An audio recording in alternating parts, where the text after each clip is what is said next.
Hello.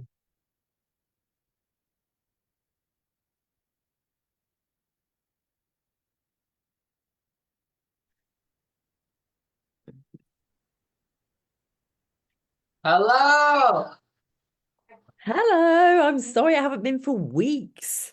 Well, I'm glad you're back. You. That's How it. are you? I am very good. I'm happy to be back in my home. Yeah, you've been on the road. 2 weeks. Um, yeah. Michael, nice to meet you, man. Good to meet you, Neil. Yeah. Um, Ellen, nice to see you.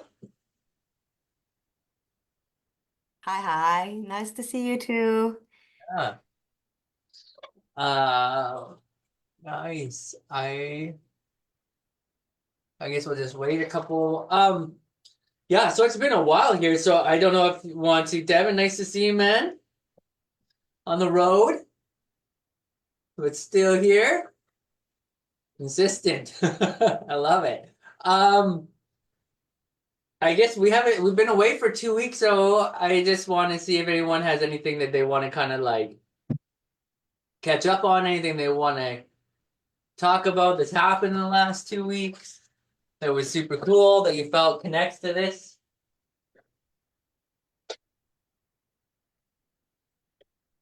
I'll say something. Yeah, please. Um, this week, yesterday I had 4 calls with people, whether coaching musicians or Project Domino. Anyway, 4 calls. And what I'm noticing more and more, and I'm hearing, is it's about we're all ordinary people having all ordinary conversations, and extraordinary stuff happens. And I know that that's the theme of the chapter as well, about the magical stuff, but also about the energy that we bring, the energy that they have.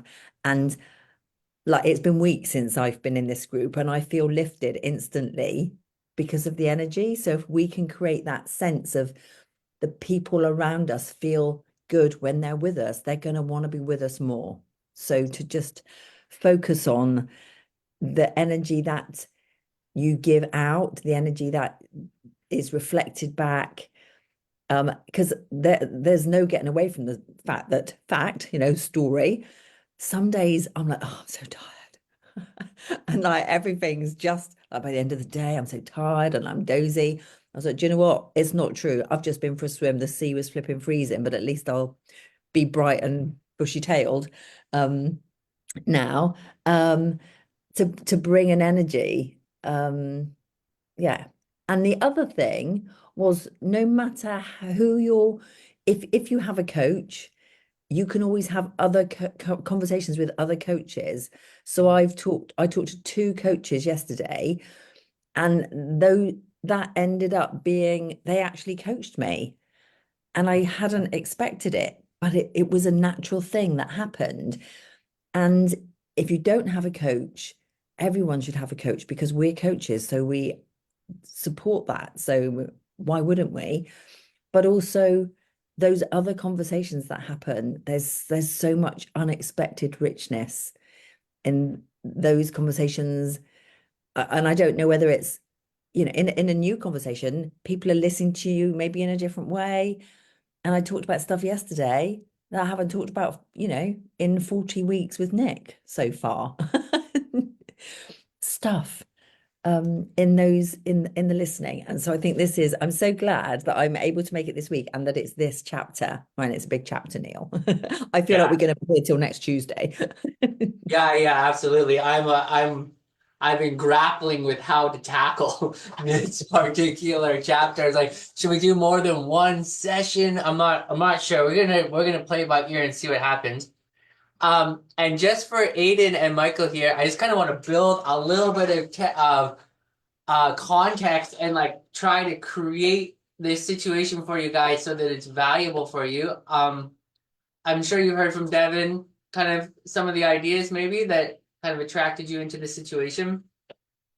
So I think the first thing I wanted to talk about, just to kind of create a context for you guys, is that you don't have to know what's happened already for these sessions to be valuable for you.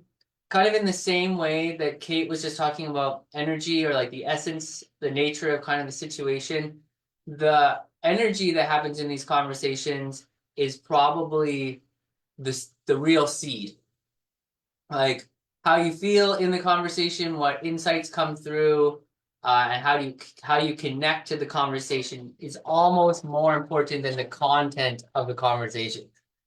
So it's like, to put it simply, the vibe.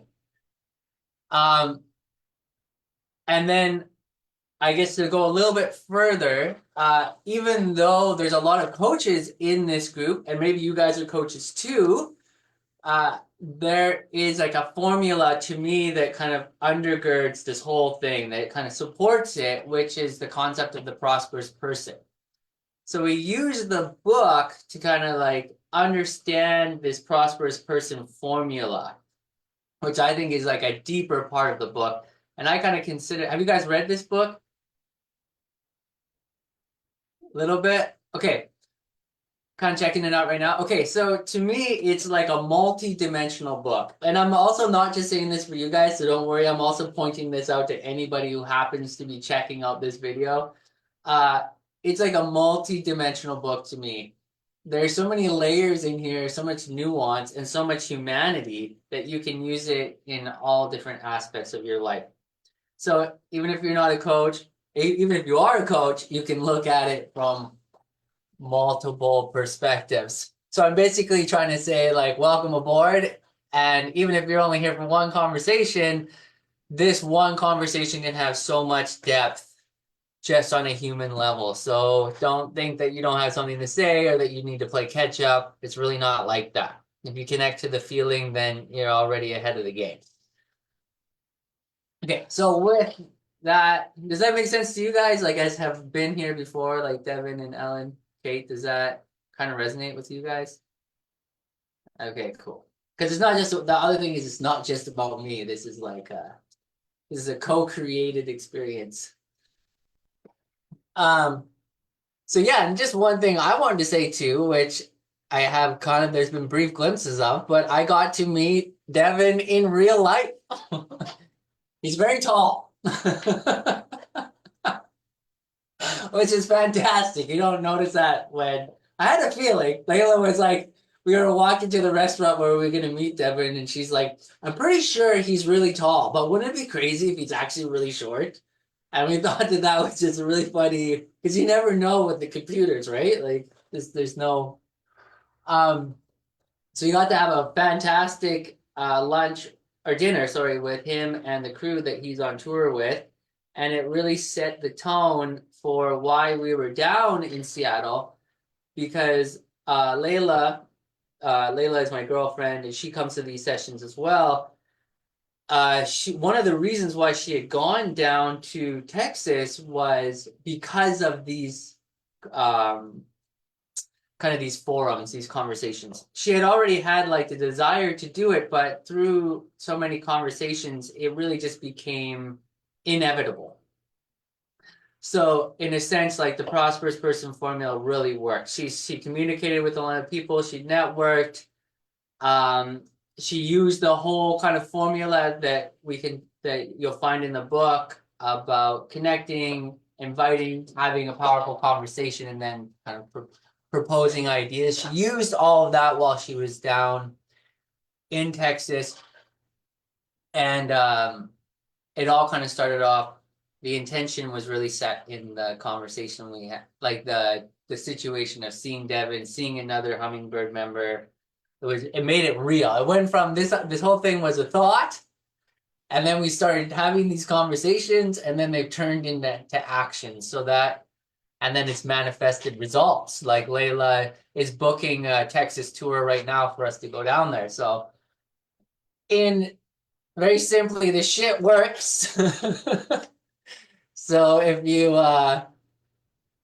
find how it empowers you, it will work. There's living proof.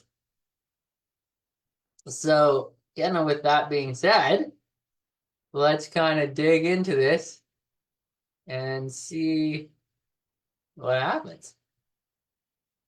I really like Yeah, how, can I hop on for a sec? yeah, absolutely, 100%. Awesome. First of all, just good to see all of you guys. And Michael, Aiden, welcome. As far as meeting up in Seattle with Neil and Layla, I just wanted to give you guys a real life example of these principles in action. So a lot of the success that I've experienced with this book has been like throwing out all of the should do's, the marketing, the talking about it, and just like how can I give someone a powerful experience? How can I cut through all of the stuff and just create a profound experience? And whether that's in a conversation or other, I wanted to set the scene. We're at this beautiful restaurant, like really gorgeous restaurant, and at the end of the dinner, Layla's talking about singing, and someone asks her to sing, and she does. And I believe she created a client right there with about 30 seconds of unfiltered voice and a healthy spoonful of courage. But if she had been sitting there talking about it and crafting headlines about her voice and expressing the voice, I don't think it would have worked. But her just giving an experience, which is so much about this book, was immediately like, great, when do we sign up? I would love to do lessons with you. Right. Yes, and that um I love how you said the courage part there too. And what was kind of really cool was the support, like the Phil, is that Frank? Frank is kind of like the label representative, right? For that. And he was like, just sing. And a lot Layla was like, oh well, I don't want to disturb the ambience of the restaurant, all of these kind of explanations for why she shouldn't express herself came up right away, you know what I mean? And then Frank was like, come on, like just do it, just do it. And then she was still like on the fence, and I just was like, sing, Layla, like just sing. And then because I think of the support, like support of me because she trusts me, but also the support of this new person, she sang, and then she created that for herself. And then to extend that further, and I was talking to Devin actually about this recently. When Layla went to Texas, she was having a lot of trouble getting people to take her seriously, really. And the Texas scene is a pretty heavy musical scene. And I was on the phone with Layla, and I rarely yell when it comes to communicating with Layla. But I basically was like, just sing. And she was like, blah, blah, blah, blah, blah, blah. So I gotta talk to them first, blah, blah, blah. And I was like, don't, don't, don't. Like maybe say hello and then just sing at them. Sing your hello at them. Whatever you need to do, but make the singing part very, very apparent. As soon as you do that, people are going to want you on stage. And she was like, oh, fine. And then she called me about 3 hours later, and she was like, I'm going on stage. I sang, it worked." So it was like another example of like, sell the experience. Don't talk about what you're going to do. Just present it, and people will, and present it powerfully, regardless of the context. And that will create the context you're looking for. Like if you're waiting for the world to create the conditions for you to be successful, chances are it won't happen. But if you just create the conditions with your skills because you believe in them, chances are it's gonna work. You know what I mean? And also get around the people that can see those talents. Ellen. Yeah, I love how she just sang, like just play. What I don't know if I told you about my painting here. Oh, Have It, nice. it, it, Oh, it's not mine. It's a colleague of mine that has painted it from a podcast. And it's about how our thoughts can be on the surface. The surface can be calm, it can be stormy, it can be small waves and big waves. But underneath, there are currents. And the fish who swim there they don't notice that much of what's all that troubling on the surface. And I think of the currents, and when I speak to kids about this, I say it's like the fish go on a boat or a train so that they can get so much farther than they are able to do by themselves. So they just step into it and the current will take them far, far away.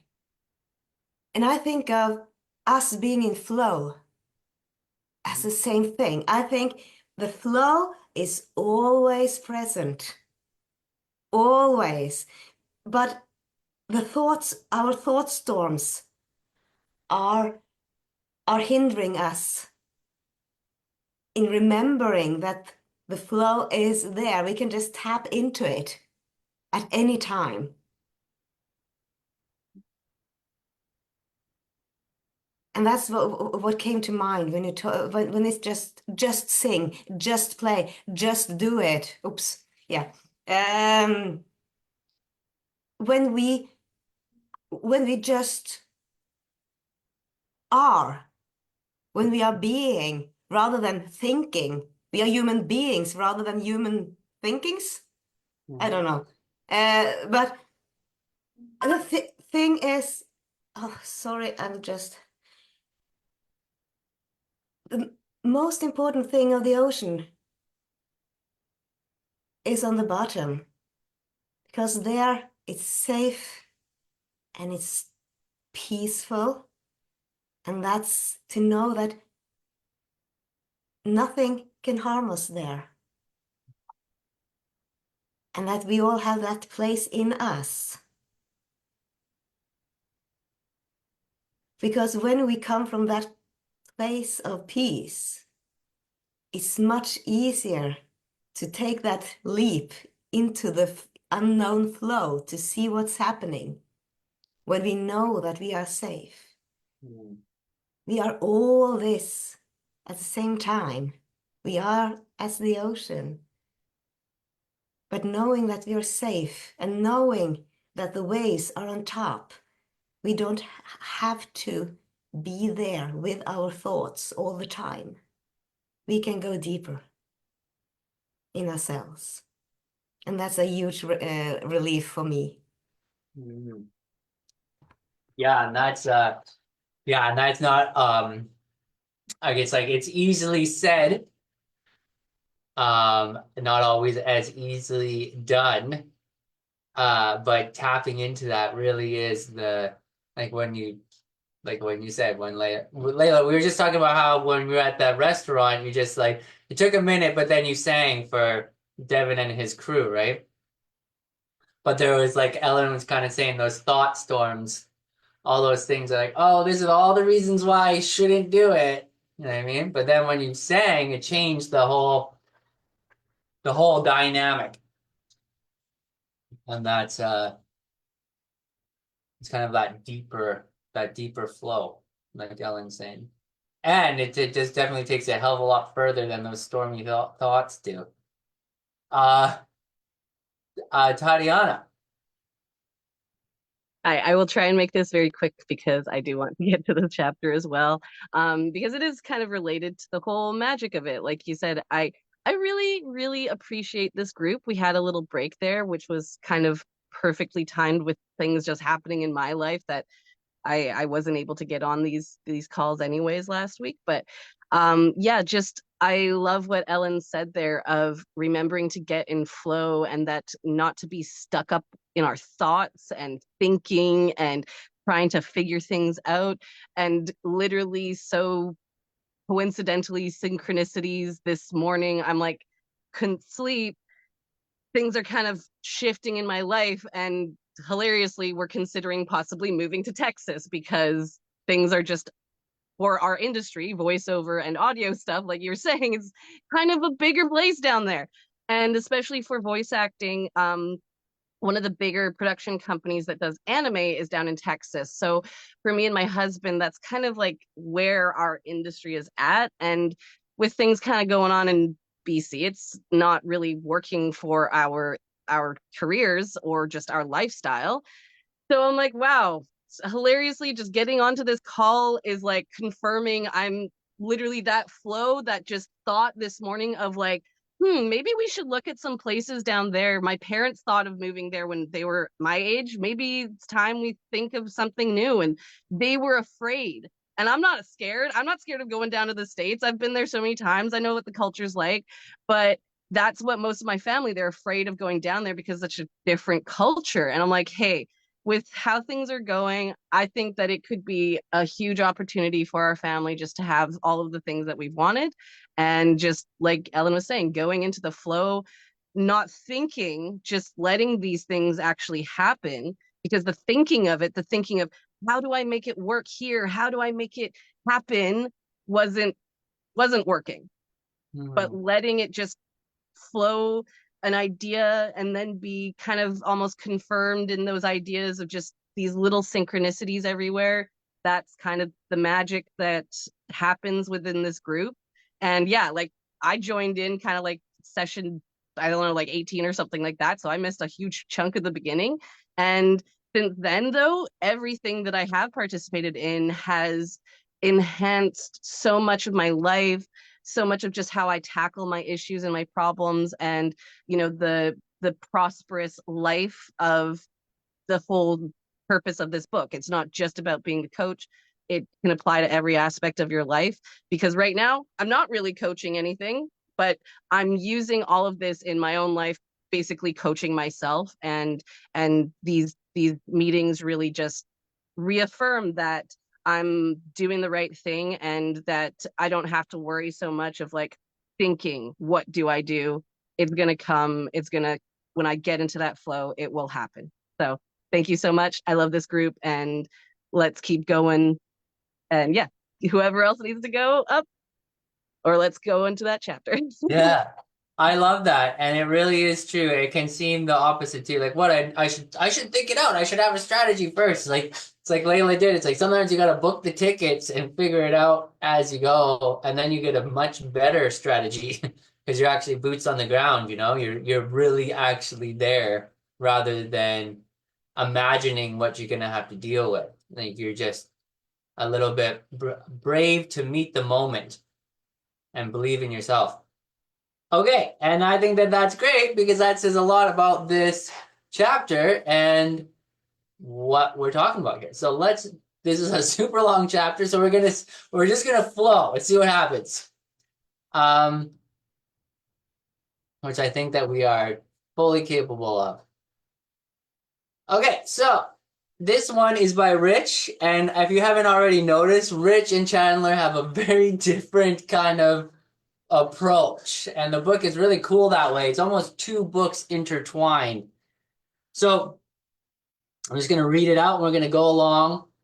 Magic is just someone spending more time on something than anyone else might reasonably expect. And I thought that was quite an interesting way to start this chapter.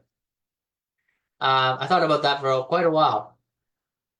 We can unpack that later. But the magic of fearless coaching isn't in you, the coach. It's over there in the person being coached. The magic of fearless coaching isn't about a style or a system. The magic is not in any one technique. You see, fearless coaching is not magic, but it is magical in its impact. Results will show you that. Here are the key components of fearless coaching. Learn these, practice these, and your clients will thank you. And remember this, do not wait. Use them in your very first conversation with a potential client. Don't save them until after someone has hired you. They are most valuable to you when a potential client experiences their power right away, right there in that very first long and extraordinary intake conversation. So these are some pretty killer components. Be bold. Search for the glimpse of genius. Go deeper. Be okay with silence. Keep some of your attention on the inside. Remember that the magic is in the person in front of you. Pay attention to their words. Lead powerfully. Hide nothing. God with a small g. I always find this one interesting. Come with spirit. Set a clear intention. Seek permission. Coaching creates miracles. Invest in yourself. Be you. Commit. Be willing to fail. And these, like, I don't know if you guys, but I think there's more, that's more than just coaching. So, let's roll through a couple of these here. Be bold. Say boldly what needs to be said. I don't think that's in every situation. And hide nothing. You are not there to be their friend. You are there to create the most powerful coaching they have ever experienced. I would say that's the best way to be a friend. As a coach, your only mission is to wake up each morning and ask yourself, who can I serve so powerfully that they never forget our conversation for the rest of their life? When you serve people in this way, you will become an extraordinary coach. Search for the glimpse of genius in the person in front of you. My clients tell me that one of the biggest gifts for them is that they know I always believe in them, even when they forget to believe in themselves. The high bar you set for your clients has nothing to do with how much money they make, their job title, or the size of the company they work for. It has everything to do with your criteria for dream clients. My own clients are inspiring and they make a big impact, or they are ready to. They are committed, they are fun, they bring a challenge to the table, and I ruthlessly seek out these criteria in any potential client I spend time with. Go deeper. Be on a relentless quest to go deeper than they ever imagined they wanted to go. Find their secret dream, the goal behind their goal. You can only create extraordinary clients when you are willing to ask them questions that no other coach could ask. Dig deeper into their deepest dreams and their secret fears than anyone else has ever gone. Every client has a goal behind their goal, and no client ever comes to you for the first reason they present to you. Your job is to find out what they really, really want. Do that, and they will thank you forever, and you will have all the clients you ever want. Be okay with silence. Learn the power of the pause. It is one of the most powerful coaching tools. Do not coach until you have a client in the room. Wait until you are certain what they really want. And know that if you are speaking more than they are, you are unlikely to uncover what is really going on inside of them. If you don't have a question to ask, say nothing. Okay, so, because I feel like there was so much that just happened right there. So, I think what I'm going to do is get us to see if we can unpack this stuff and then check out this Fearless Coaching in Action one. So, unless you guys don't have anything to say and you kind of want to move on. Was there anything kind of in that group of questions or that group of statements that you want to unpack?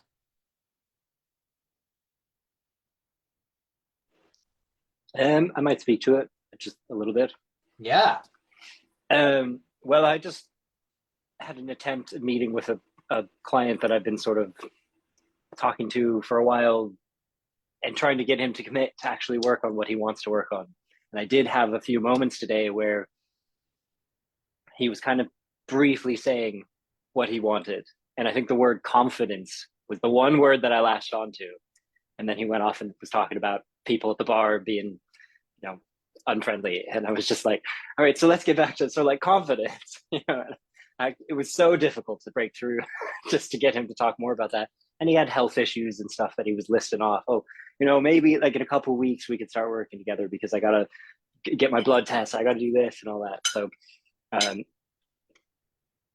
I just think like I was really trying to hone in on what does he really want underneath all this and try to ask those questions. It was very difficult. It was putting up the smoke screen and everything, but I got him to actually meet me in person, which was like enough of a challenge. And he did want to be there and he was there. So, but I guess the thing that I'm just kind of wondering is like, it doesn't all happen in one conversation, right? Like maybe it is multiple conversations of just kind of chipping away at it and trying to get the rapport together, which I certainly have, but like to have that moment, that powerful moment of really latching on to what they just said and asking them to get into it more. That's what I'm wondering about. How do you really peel away the layers for them when they're kind of throwing out all these curveballs and trying to take us off course of what is really important for them. For sure. You know what? And I'm gonna probably, you know what? I'm just gonna, yeah, okay, I'm gonna say something about this and kind of lead the conversation, and then let's see what goes down. So it sounds to me like in that situation, I'm just gonna go back into here because that's great, Aiden. That's such a truth. The smokescreen thing is real. It's real. It's real in every aspect. Like people put up so many smoke screens, even in a casual conversation. So being able to really like hit something that has some type of ground, like some type of floor, where you're really there with that authentic person, not say the mask or something like that. That's a thing. Like that takes some skills. Now my first thing would be to say like this whole be bold, say boldly what needs to be said. You know, I think that would be what might be a lot of people's first approach is, oh, I'm gonna latch onto this and boldly say, oh, well, let's talk about this confidence thing, you know? But it sounds like in the situation that you're talking about, it's this. And the reason why I say that is because and we could read that again, but if you can see, in my opinion, if you can, and this goes in all situations, if you can see the genius in what someone does and you point it out, that's going to attract their attention because they're being seen. So if they're existing in a smoke screen, they might be existing in a smoke screen because they want to. They might also be existing there because they feel like they have to. Or they might feel like that smoke screen is the only thing that can be seen. You know? So if you're somehow in the conversation able to point out even the most ambient form of genius in what's happening in the conversation, they're gonna go, holy shit, maybe I'm smarter than I think, or maybe I know more than I think, or maybe I should be more confident in this situation, you know, or maybe the places I go don't actually serve me. And it will all come from the fact that you saw their innate genius and you spoke to that genius, say more than you spoke to, hey, let's unpack this confidence issue you have. Like they're gonna be like, whoa, like what do you mean confidence, you know? But if you're like, hey man, you seem like a brilliant motherfucker, like you were talking about this one thing and that really struck a chord with me. You think you could unpack that a little bit? They're gonna be like, now all of a sudden they're cycling through thoughts. It's not about you anymore. The magic is in them. You know what I mean? They're like, holy fuck, hey, maybe you're right. Maybe I got a lot of stuff up here. Maybe I can really do something with my, thank you, man. You are, you know, you're an amazing coach. But really all you did was just point out what was blatantly obvious, which was that they're a human, which is a fucking miracle, right? So I don't know, that's what I would be looking at, because I could see that smoke screen thing and I could see how they would be a little bit like, how can I, they might even be putting that confidence thing up there as a red herring. Like, look at my confidence thing over here. Yeah, like get attracted to the shiny light over here.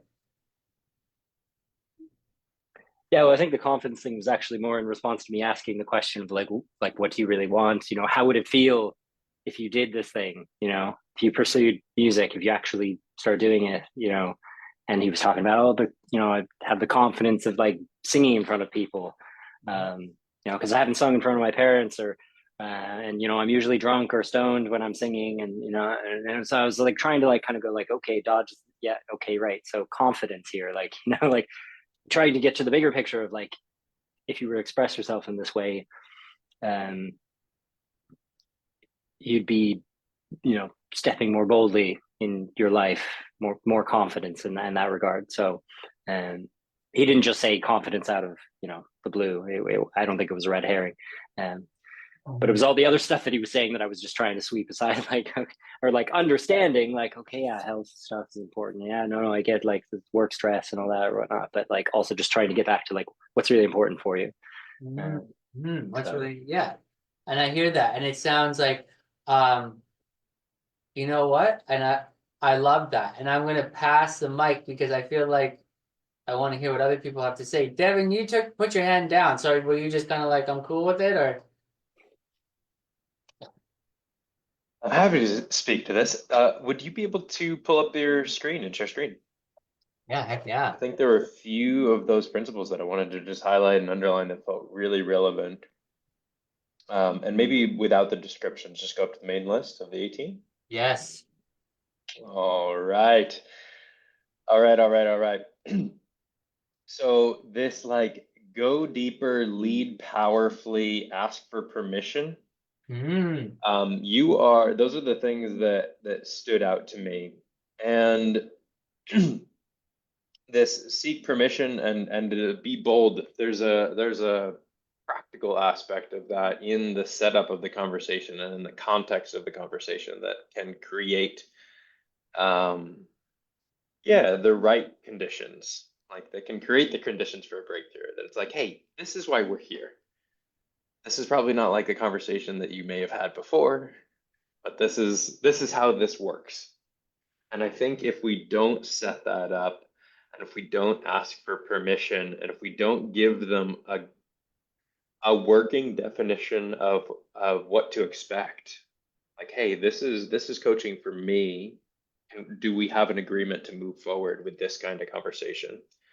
I think without that setup, we may not have the boldness to like actually steer the conversation where we want and to lead them in the way that we know would serve them the most. So I'm curious, like in that conversation, because it sounds like you were paying attention to their words, you were like focused on them, and you're able to sift through what they're saying is going on and like what is the real thing here. And I'm curious what the setup was like in that conversation. Like, what was the context? And if you were to maybe do it again, would there be a clearer, more powerful way to lead and create the context that would give you the permission to go deeper? Yeah, definitely. Yeah, no, I do think like in the setup is where it was unclear and challenging. Because we came into the meeting like he was running late and then I was running late and I was like huffing and puffing getting off my bike, and it was just like, I didn't have a fucking moment to catch my breath, like to even be like, okay, so here's how it's going to work.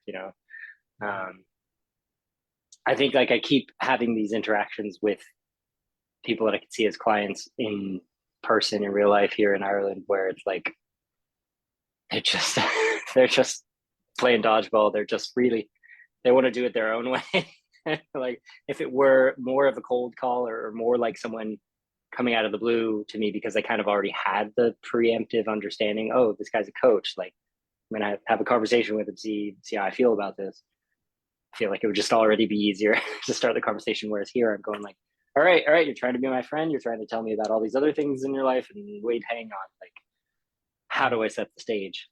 That setting the stage part is really, really challenging because they're just right off the bat, they're just talking to me about the headphones he just bought, the health issues and the work. And it was just like, it was just everywhere. Like, it was just information overload from the start. So for me to be like, all right, so this is how it's going to go, it's just immediately very difficult.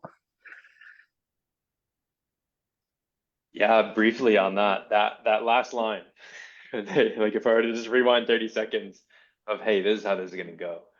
That's I think the perfect example of the discipline of leading powerfully and being bold. It's I think I've shared this with you one-on-one, but yeah, I was told basically like whenever you get onto a call, you can do a lot of things, but to set it up correctly, if you just start with, hey, so here's how these calls go, that kind of frame.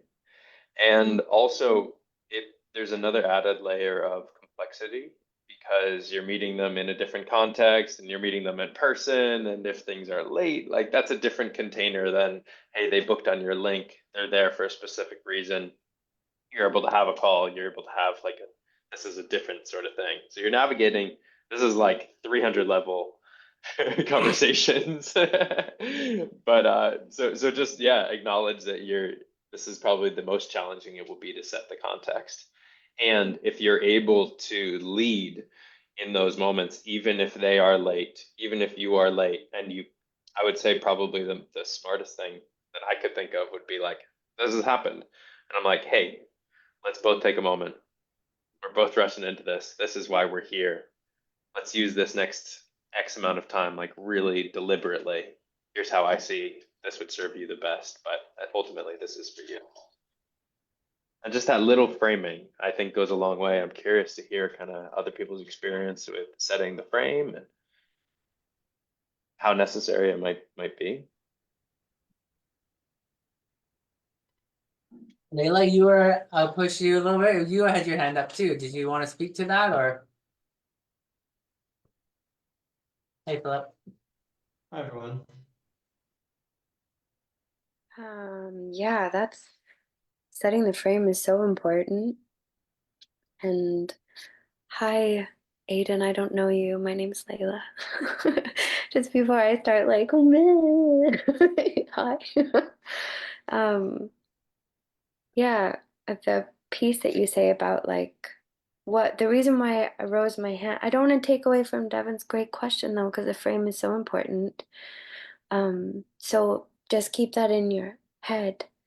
Um, oh, the piece about a couple times like saying that so much is coming at you, or like someone's blah is just blah, and you're sitting there and you're almost. I love how you're even moving your hands like this, Aiden, because it's true. It's like sometimes it's like it's like I don't even know what the metaphor would be. It's like shit literally just flying at you. And you're like, whoa, whoa, whoa, whoa, whoa, whoa. Like, what is, what are you doing? You know? And you're just, yeah, totally. It is like a, yeah.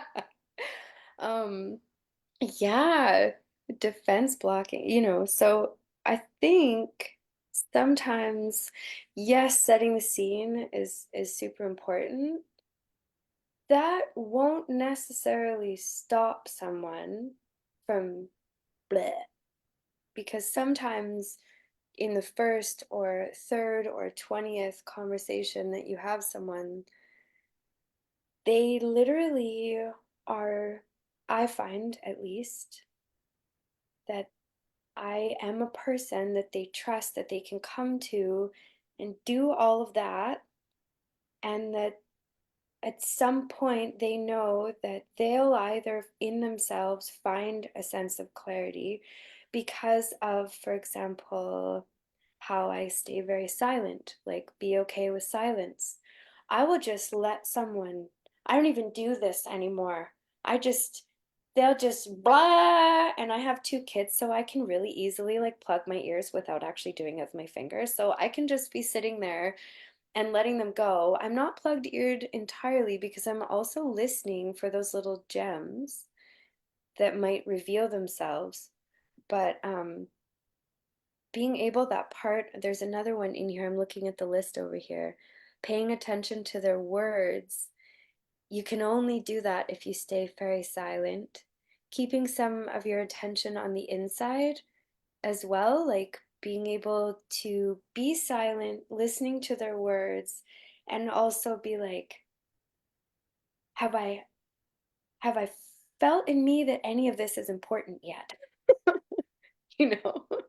And all of a sudden you will, like, I would be curious to, like in you sensing that moment, like, oh, here's a gem. And sometimes when I was starting, I'm still starting, but before I would write it down really quick, even if like I would write it down in person or I'd type that one little idea. Now I can actually just like hold it and I will let them do all their blabbing, and then I will give it to them like on a gem platter, you know? So how you pulled out the confidence one, even confidence I find interesting because sometimes people will say all kinds of stuff at you like, I have no dreams, I have no confidence, I have no goals. And then in the same blabbing "Hiya" sentence, they're literally sitting in front of you, which means they have confidence. They're talking about all of their dreams because they're sitting there dreaming and they're like revealing all of their goals. So sometimes I will literally, all I will say is like, I don't believe you.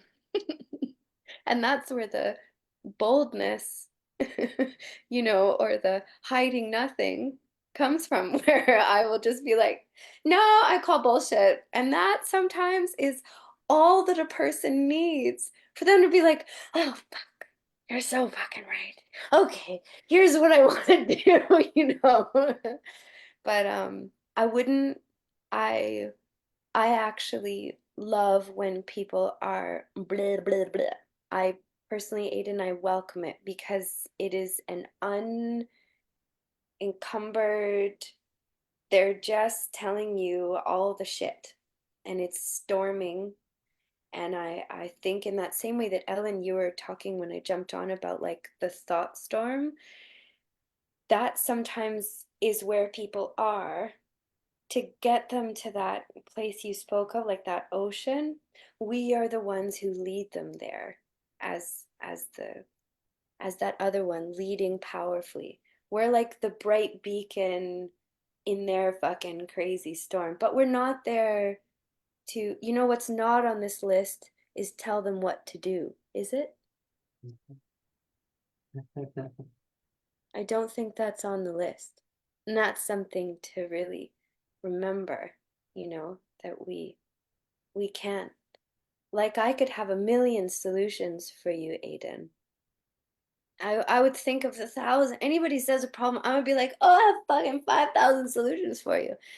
But it's maybe better to just give your own experience with it, you know, or just yeah, all those beautiful things. Being silent, keeping attention inside. These are great. These are great. This is a fabulous list of fearless coaching. I really like the attention inside thing because that is what I've been sort of kind of wondering because I'll be blabbing away and I'll be sort of feeling just kind of fuzzy headed and just like this doesn't really feel relevant what they're talking about. But as soon as like if I give it a nudge and I say like, well, what about this, or you know, let me hear more about this thing, or if I don't and they do start talking about the subject, there's this excitement that like kind of bubbles up in me. I'm like, oh yeah, this is what I want to talk about, you know. And I mean, I have that in any conversation. Personally, things that I resonate with, things that I'm excited about, but especially when it's like trying to find a way to serve them. And I know, you know, it's my business, my offering is music related. I'm like, all right, let's not talk about the shit that's like everyone's got a challenge with their health or their work or whatever. But as soon as we're talking about the music and oh, okay, so that's what you want to do. And I'm like, yeah, I get excited and I can chime in and respond to that. So that paying attention internally thing, that's very clear for me. But I was also kind of questioning whether like, should I be really feeling like how I feel about this, you know, because it is about them. And so. Yeah, that's super cool. And that piece about the people's medical, but like just as a side note, I had a conversation. I'm hosting this thing called One Step. It starts in November, and I've been getting some people to be interested in this. It's business development, blah, blah, blah. And I've had two ladies be so interested. They're writing me this huge essay, blah, blah, blah, blah, blah. And then we get to the point of having a conversation. Both of them were like, oh, well, actually, my husband has whooping cough. My dog just broke its leg. My child is dying. I was like, all this shit. And I was like, okay, like, you know, so I think sometimes even in those moments, letting people blab, and again, what you're saying, you know, keeping that attention and intention deep in here. And in that situation for me, I was just like, okay, well, these people, if they want to spend more time on their crap and they don't see the value here, you know, I also have to do what feels good for me too. Beautiful. Ellen.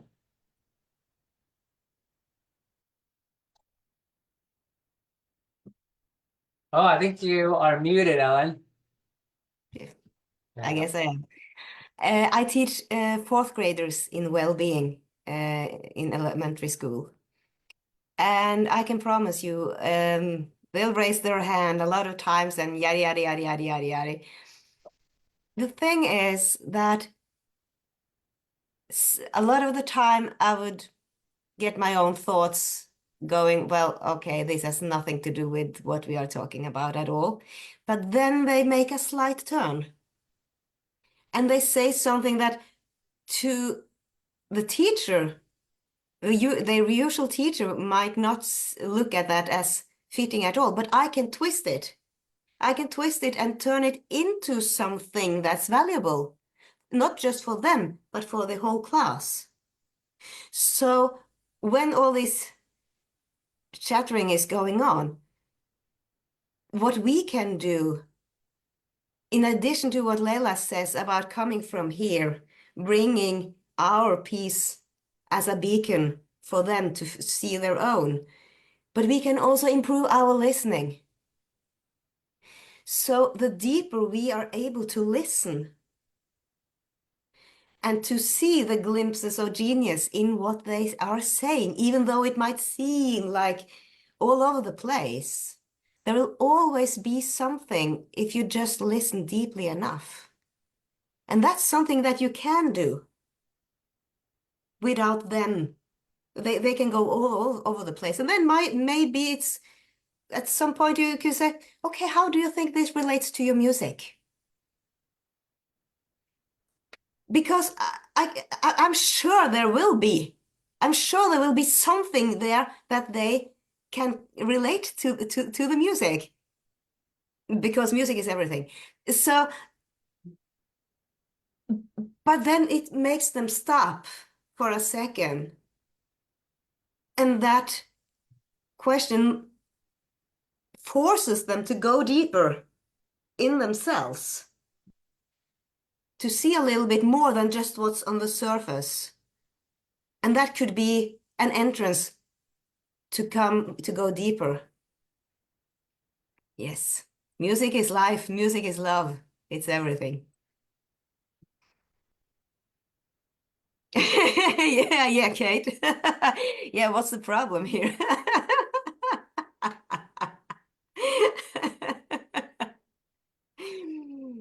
Yeah, because I couldn't really see a problem. You were just talking well, where's actually the problem? And as far as I can recall, it wasn't really that's what you saw yourself. Yeah, there wasn't a problem. I just needed to say it. Yeah. I worked it out for myself. That was a great question. Yeah. It Because stopped me in my often tracks, and that's what you need to do. So it was bold of you to say that. we often think there is a problem Mhm. because we think our problem's up. So when we go around with them in our head all the time, then of course they seems real to us. When we get it out and get a spotlight on it, maybe it's just a shadow that disappears when the light shines on it. But that's something that you can do for yourself to improve your listening. And yeah, that's also when both in coaching and in music, when we can improve our listening and we can tune in to what's around us, like when we play together, when we make music together, just like tuning into that when we talk to people as well. Then the real magic happens, I think. Yeah, and I can really personally attest to how deep the practice of listening really is, like I would call myself a very conscious listener. But then I watched Ankush's video on listening. It's this hour long where he talks at one point about being with Steve Hardison, and Steve Hardison basically being like challenging him as to whether he really listened to his wife or not.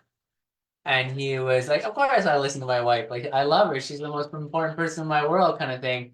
But then, like, from further kind of contemplation, he realized he could have listened to his wife way more powerfully, and that the way he was listening to his wife also was preemptive. He had thoughts about how to listen to his wife, you know? So being able to practice kind of clearing that away and really listening. And then what he heard and saw after that, and that really affected me. I was like, wow, okay. Like, this is one of the most powerful coaches in the world, and he's talking about how you could be a better listener. This definitely I could be a better listener. So I very much connect with that, Ellen. Devin. I love how musical insightful this crew is. I wanted to share a few visuals that that kept coming into mind, and a lot of them were in reference to keeping some of the attention inside, which I think is really crucial, especially when people like are going a lot. Like, let's say there's I forget the word that was going around, but like lots of information, and to be able to sift through that. So I love the lamppost metaphor in this book. And the lamppost is not chasing things. The lamppost is very centered. And instead of like the Whomping Willow approach, where it's just like trying to flail and like keep up with every little thing. And the two other images that came up were in Ellen's painting of the ocean. If we're listening to the chop at the top of the water, like that's what people are going to give you.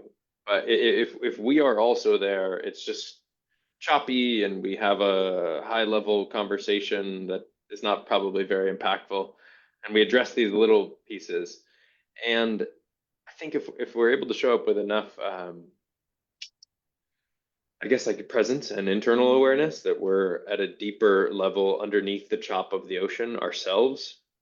And Neil is really good at this. You're able to hear everything that's going on up there. And sometimes when you respond, I'll be like, oh, he almost like isn't responding to what I just said or someone just said, because you're responding to the thinking underneath it,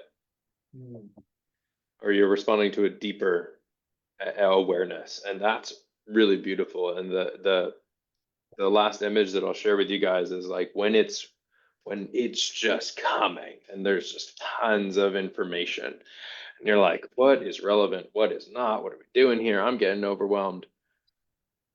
I will sometimes even just take like my mala beads and like have them underneath the screen, and I'll just be like focusing on breathing and just being centered myself, because I know the more centered and present I can be, the more like safe they kind of feel to come underneath the chop. But it's almost like if you watch a good fighter, and like an inexperienced fighter will like duck and throw and flail and like kind of be jumping and quick. And a really experienced fighter will just like kind of pretty much stay centered until like it's like, oh, these little movements, but because they're so present and focused, they're able to just do these little shifts and avoid getting hit. And it's like if we can show up into a conversation, I know that's a weird image to bring in, but it's like we want to be the experience centered kind of like sparring partner that's not like chasing after everything that they say, or like trying to block or chase after everything that they say, but stay centered and like that's not it, that's not it, that's not it. Okay, so that let's go back to that. And Ellen, I love like tactically for that question, I'll wrap up here, but you said, so how does all that relate to music? Like, what a beautiful way to just take everything that they just said and loop it back to the reason that they said they are here.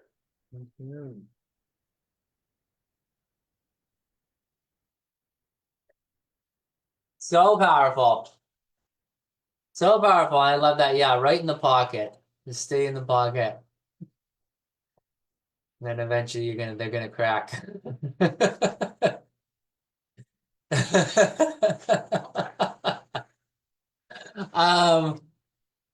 And yeah, and I love that, bringing it right back. Ellen, there's so much gold right in there. In a lot of different ways. So thank you, Aiden, for posing that question and being open about it. I also like that. I also kind of want to set this tone, and I love that we're already kind of doing but it's great to kind of speak from personal experience rather than maybe speaking in to the person's experience. Like, oh, you could do this, you could do that, but having internalizing it. I mean, like, this is what I do, or this is what I could conceive of being done. And it feels like it has that impersonal element that can connect with all of us, through posing our personal experiences. Sometimes it can turn into like, oh, someone asks a question and then it's just like vultures, like, let's just all pick at this kind of thing. So I'm really stoked that nobody did that. Everyone just spoke from their own experience or the philosophy of it.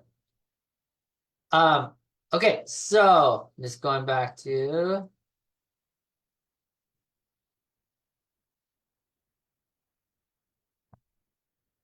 a client. Okay, so let's keep going. We got half an hour here. So much happened already. A client who is a coach sent me a worried message. This is one of the Fearless Coaching in Action. So this is kind of cool. He was concerned that a potential client might not want to hire him as a coach after their first conversation. I told him, your worries are irrelevant to your conversation with him. Instead, put your attention on this man, fully, and serve him so powerfully that he never forgets your conversation for the rest of his life. When you're done, ask about his relationship and his business and the amount of money he is making and his dating life and the legacy he wants to leave in the world. And then offer to help him with these things. Serve this man so powerfully that he never forgets this conversation for the rest of his life. I'm beginning to feel like this is key. He may become a client right away and he may not, but he might make a referral or he might come back to you in a year or 2 or 3. There's a longer term game here. Philip. Oh. Wow, yeah, cool. Hi guys. Nice to Hey. be here. Nice to see you. Yeah, pleasure to be here. I wanted to speak to that because I'd like to share how that is exactly what Dennis has done. Most of you know Dennis. In our coaching a week ago on Monday, I was like, oh, I need to create this piano teaching business and I want to do this YouTube and get more clients and everything. And he's like digging deeper and he goes, but really you want to play piano, you want to be a performer, and this is what lights you up. And I can see that every time we talk about you playing, every time you come and you say we've done another gig and it was great, you're all excited, but when it comes to teaching, you're like, yeah, I've got to teach more students and stuff. And then literally he was like, he said something that was like, I can't remember what he said exactly, but it struck me so hard. I started crying. I haven't cried for ages. He said something, why do you want to take away your piano playing from the world? Like, sort of thing, like, why do you want to take away that opportunity for people to hear your music? And it hit me so hard that I started crying. And within that conversation, I said, I want to keep doing these sessions weekly. And he said, okay, cool, then pay me. And I said, sure. And there and then I became Dennis's first regular coaching client. Yeah. So that's speaking to that point of fearless coaching in action. And there and then I called it, I'm letting go of the clutch. I'm gonna focus on becoming a performer then, because that's gonna make me the most excited and the happiest. And then since then, magic has happened. I played my set last Saturday. I'm playing it again in 2 weeks and in 4 weeks, continually for bigger crowd, and it's just upscaling. So just wanted to share that to show the power of this. Yeah. That's incredible. And I love that that you look so lit up, Philip, when you talk about it.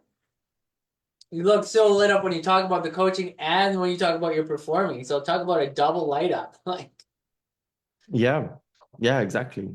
that's fantastic, man. That's Thank you. Thank you for sharing that. That's so awesome. Too bad Dennis isn't here. I wish he was here so we could acknowledge him, acknowledge both of you for that in the moment.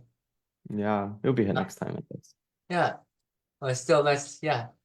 Or maybe we can just say it in Domino too. But that's Yeah. fantastic. I love that.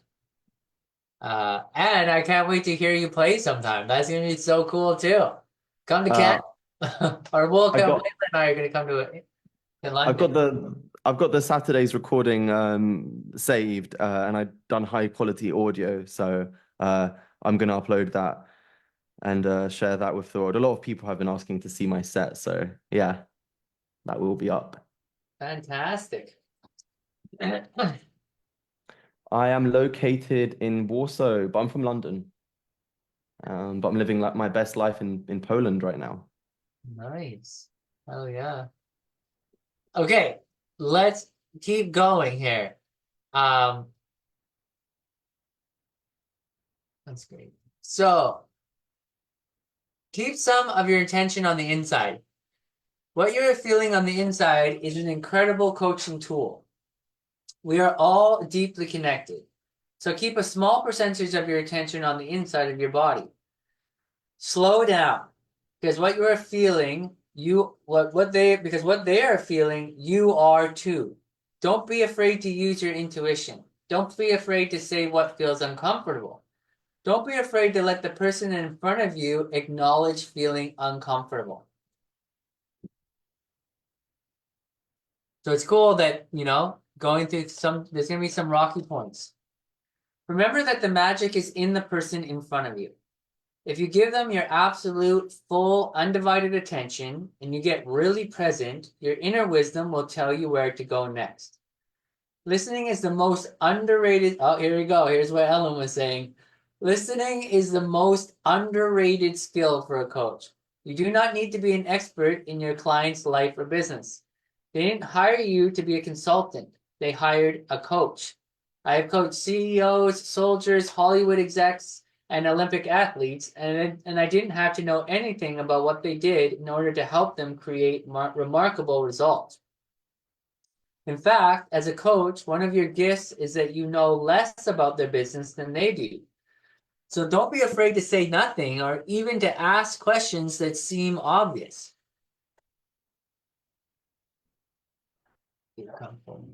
Yeah. So pay absolute attention to the words of your client. Because their language creates how they see their world. And how they see their world becomes their world. If you are prepared to listen deeply, their words will tell you everything that is going on in their world. As a coach, when you meet a client whose behavior does not make sense on a surface level, you can know for certain that deep down there is at a level at which the behavior makes perfect sense. The results your clients are generating perfectly correlate with the actions they are taking. But if you can't help them find out why they are taking those actions, the actions will never change.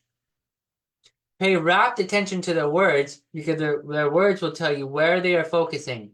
Change their focus and you change their world. Okay, I'll do one more here. Refuse to buy into any story your clients may bring with them. Challenge how they see the world. They do not need sympathy. They do not need to be you to be their friend. But this is who I am is not an absolute. It is a choice. Coaching requires passion and authority. Never forget who's the coach and who's the client. Anybody want to weigh in or should I keep going? Okay, I'm going to go for one more here. Hide nothing. Show up fully expressed. Show the real you. Hide nothing. Hold nothing back. Okay, so I feel like there's some stuff in here that is like one of the things that jumps out for me in here, and I'm going to just adhere this also to the kind of prosperous person formula and like the kind of the steelman argument idea. It's for me, it's very easy to look out into the world if I'm like not kind of functioning in my optimum or ideal perception to look out in the world and be like, what's wrong with these people? Why do these people keep making these stupid decisions? You know? But if I actually, slow down and get into the place that is the most healthy for me, I tend to then become curious and want to explore why people's actions, what it connects to in them and in their thinking. How did they get to this thinking? And even to the point of trying to argue for their thinking. And that really helps take me out of my way of thinking about something and my types of behavior. So when it says pay absolute attention to the words of your client, and then it says the results your clients are generating perfectly correlate with the actions they are taking. But if you can't help them find out why they are taking these actions, the actions will never change. So there's kind of this 3 layers, right? Like the results they're getting are coming from their actions. Their actions are coming from their intentions.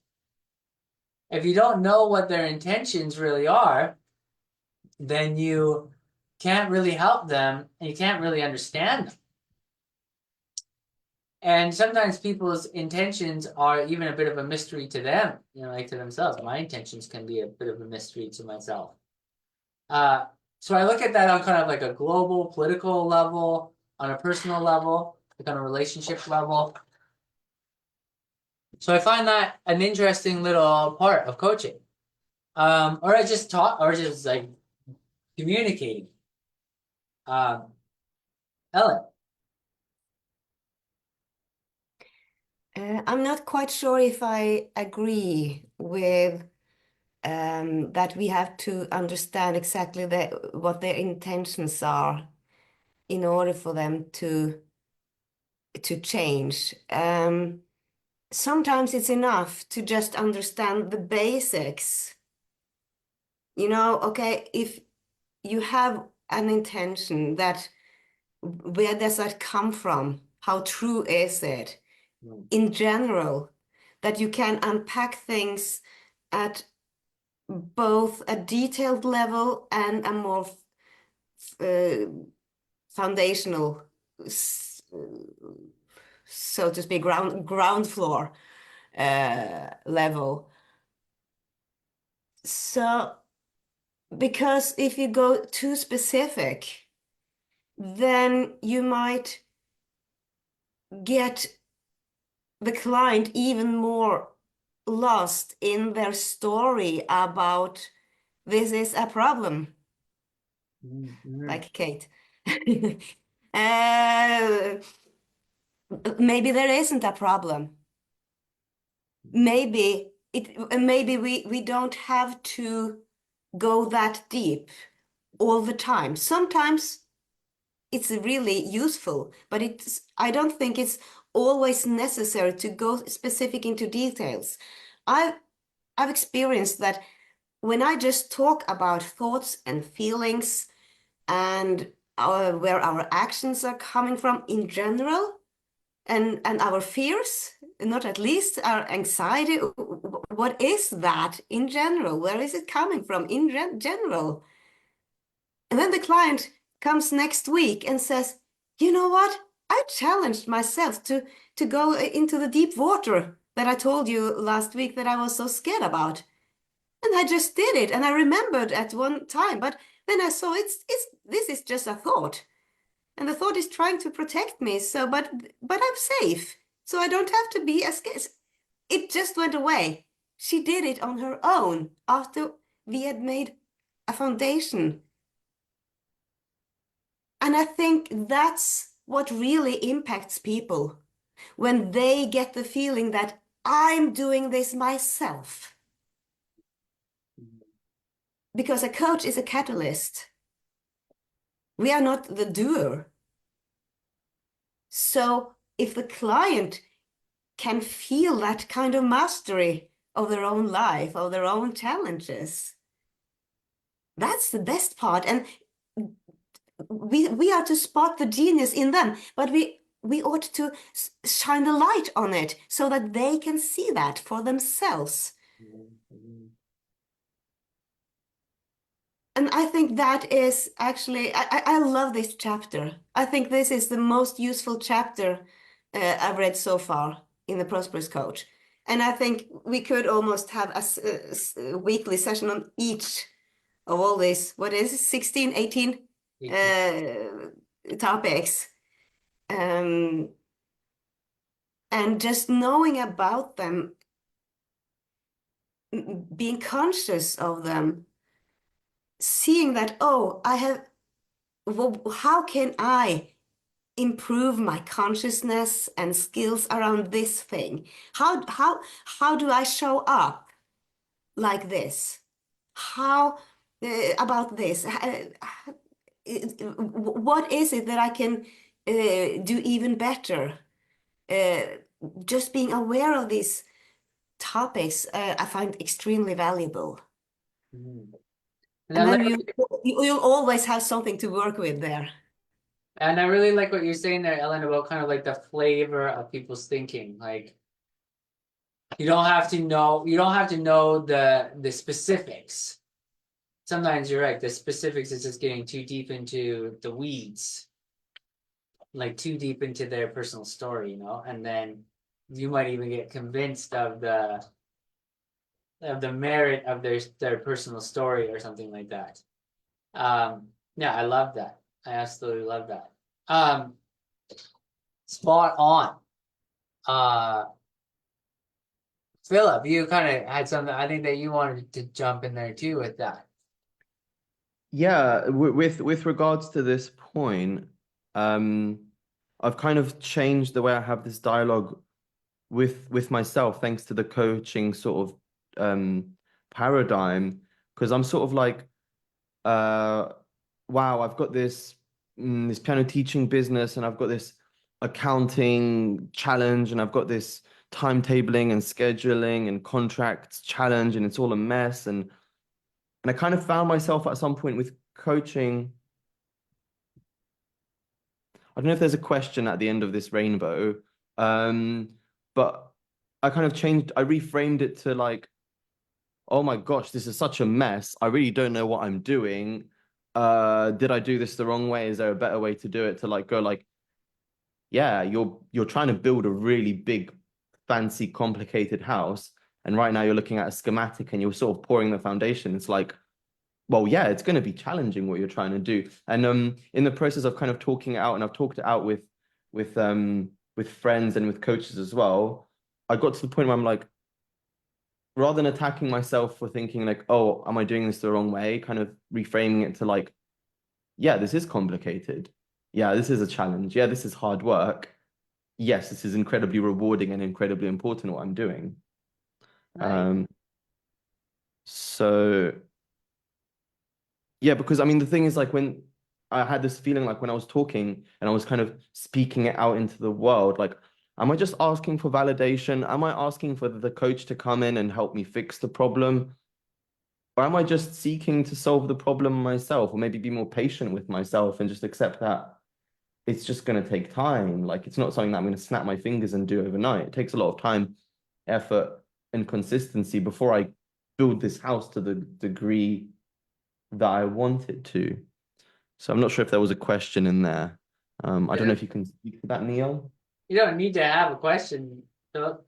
You Yeah, can but I'm just actually gonna have just make statements that are true. Like that's perfectly fine. I learned that's so true. What you're saying there is that reframing is so much more energizing, hey? Like that's my question to you is like, did you find that like the way that you were thinking about it before, it sounds like you're overloaded and like, oh my God, it's all a mess. And then you're just attacking yourself. And then you realize, wait a minute, I'm actually trying to do something here. And when you do something, it takes effort and focus, and I got to show up. And it's a much better reframing. All of a sudden, you're empowered by it, or you taking ownership of it, kind of. Yeah, exactly. That's Yeah, kind I guess sort of maybe also the way I speak it out or used to speak it out is a little bit more like I kind of need some validation on what I'm saying. Like I need the coach to tell me that, yeah, it's gonna take time, yeah, it's challenging, yeah, it's gonna be worth it, yeah, you're doing the right thing, keep going.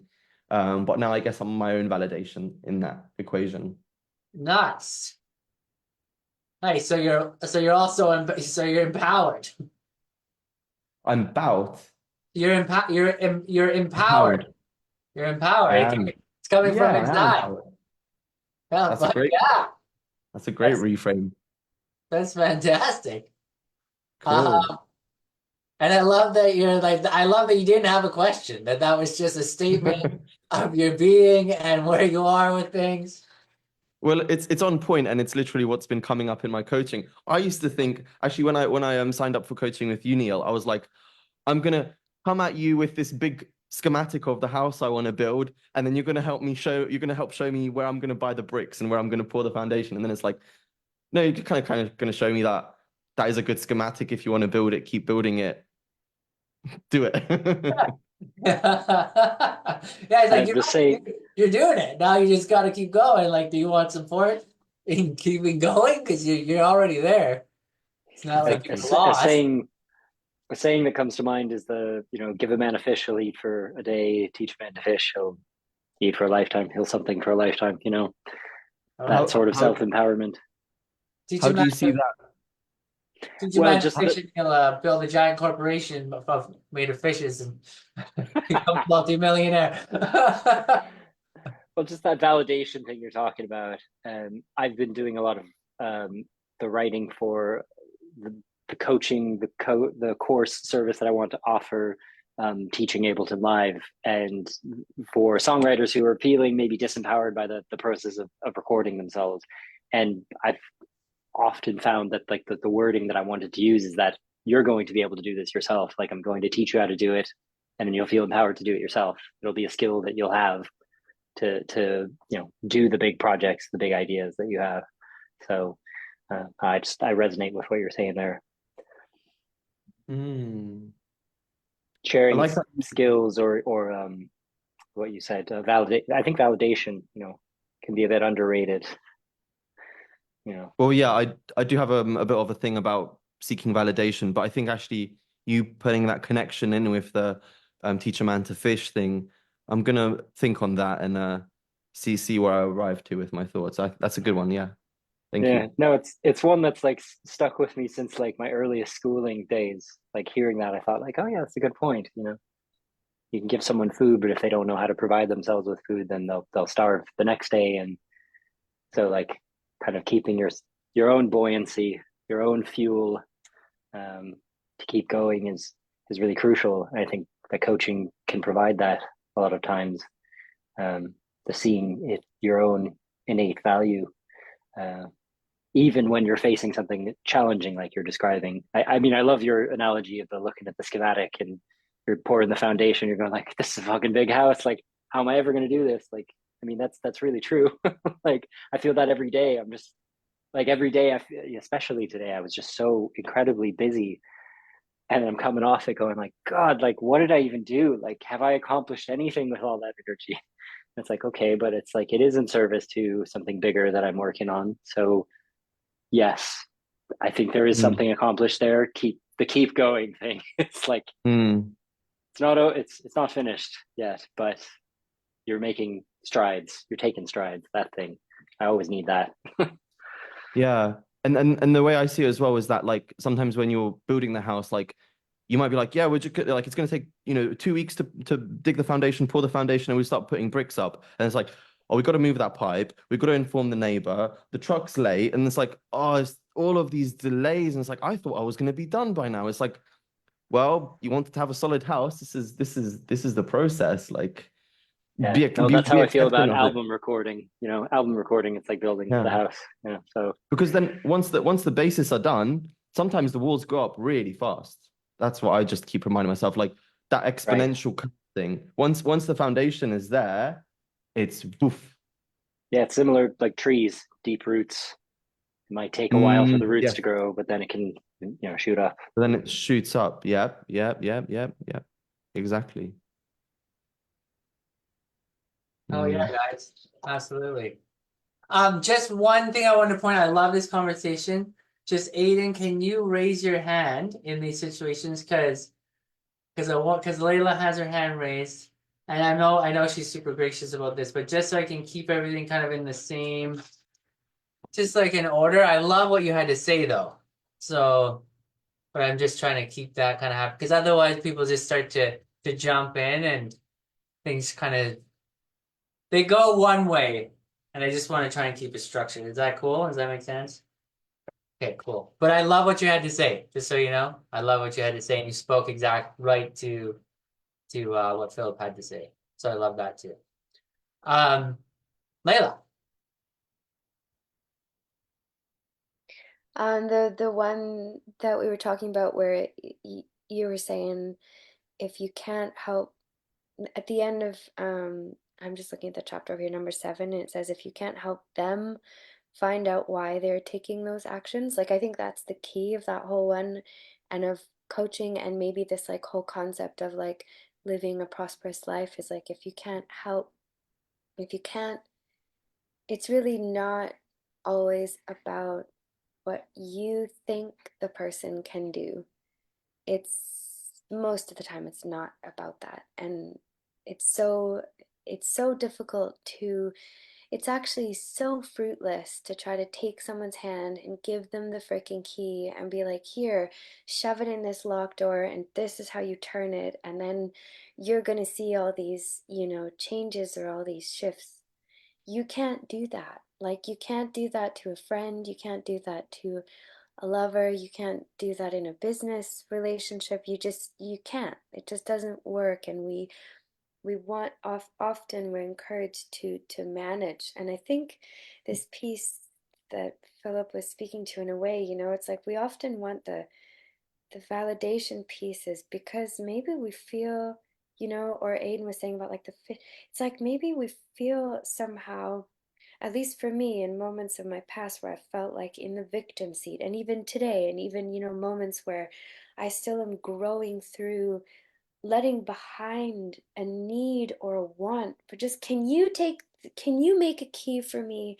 Can you put it in this door? Can you turn the lock? Like that validating or that like manage this situation for me or figure it out for me. Like, how often are we encouraged to just not take responsibility ourselves, And when I was dealing with a lot of like self-victimizing in my past or creating these, well, this is so difficult, or this is going to take so long, or I don't want to fucking learn how to fish, or, all these different ways that I could think. I actually looked up the opposite of self-victimization and I pulled it up because it's so simple and it's something that I sometimes have to remind myself. The Google says self-empowerment, resilience, and agency. That's it. 3 things that if you go back to this gorgeous list that this book lays out, and heck yes, Ellen, let's do 18 days of like all of these. We're gonna be doing this book for like the next 5 years. Totally. But all of those that are in this list, they 100% you can attach them to self-empowerment, resilience, and agency. All of them. And that when we make ourselves and create ourselves for each other, as what I say to myself is like resilient, radical, free agents of self-empowered choice, or decisions, that when we agree to make ourselves like that, to create ourselves like that for not only our own insides, but like the relationships that we create in the world. And I think I love how, Neil, you always pull this to like the prosperity of like life in general, it's a freaking game changer. If you're sitting in self-victimization, then you're not empowered to even find a key, let alone use one if it's sitting on beautiful silver platter in front of you. You're not empowered to feel like you're resilient, or that anybody around you, like I still have a hard time thinking that my children are resilient. I always want to be like, oh, you poor baby, let me just love you with all, which doesn't help them. Like, it helps them more if I see them as resilient, because then they can be these strong creatures who come through all kinds of crap and just pop out the other side with their own self-empowerment and their own agency. So yeah, I just wanted to just point that out, that nothing on this list is about self-victimizing. Everything on this list is about, and that is how I think we lead powerfully, and that's truly deeply how we do this one piece that Ellen was saying, you help them find out why they are taking the actions. That's so key. It's just supporting, like Philip, how Dennis helped you find out why that's why it was so powerful for you, because that was you realizing, oh, wait a tick, I think music is actually all I want. Why am I doing it any other way, So that's when coaching works, that's when relationships works, that's when our business works, that's when love works, because we arrive at it with, okay, resilience, agency, self-empowerment. I'm not only going to see that in me, I'm going to see that in you too. And then look at what the fuck we can create as endless possibility. Oh, hummingbirds. Totally transmuting the impossible into the possible. 100% right there. There's the formula. That's amazing. You know what? I'm going to stop it right there because I think that you summed it up pretty well. We could, depending, maybe we should just take a little vote here. Should we continue to unpack this chapter? Like Ellen was saying, it's a very powerful chapter. We could do a second session on this. Seeing some nods here. Okay. Yeah, that's a bad idea. Okay, so I think that we will do that, and we'll just return to this one because it's like it sets the tone for the rest of this section. You know what I mean? Okay, great. So it looks like we got pretty much everybody on board. I'm sure Devin would also be on board. I'm sure everyone who watches this afterwards will be on board. So, fantastic as always. I'm so happy to be back with such a phenomenal crew of people. Thank you, Aiden, for joining us. You've been a powerful contributor. Michael was also a great vibe. Yeah, we'll see you next week.